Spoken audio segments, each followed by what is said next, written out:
How to enable or disable show date above clock on the lock screen on the Samsung Galaxy S25, S25 Plus, and the S25 Ultra.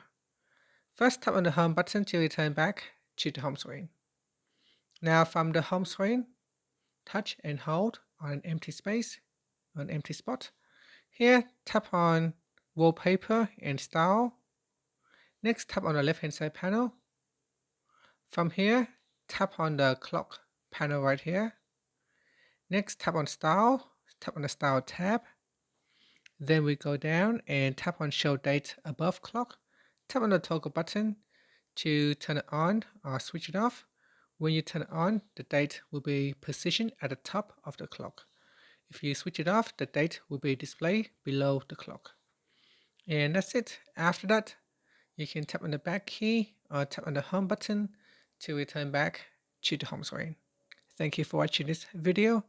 If you find this video helpful, please like and subscribe to my channel for more videos.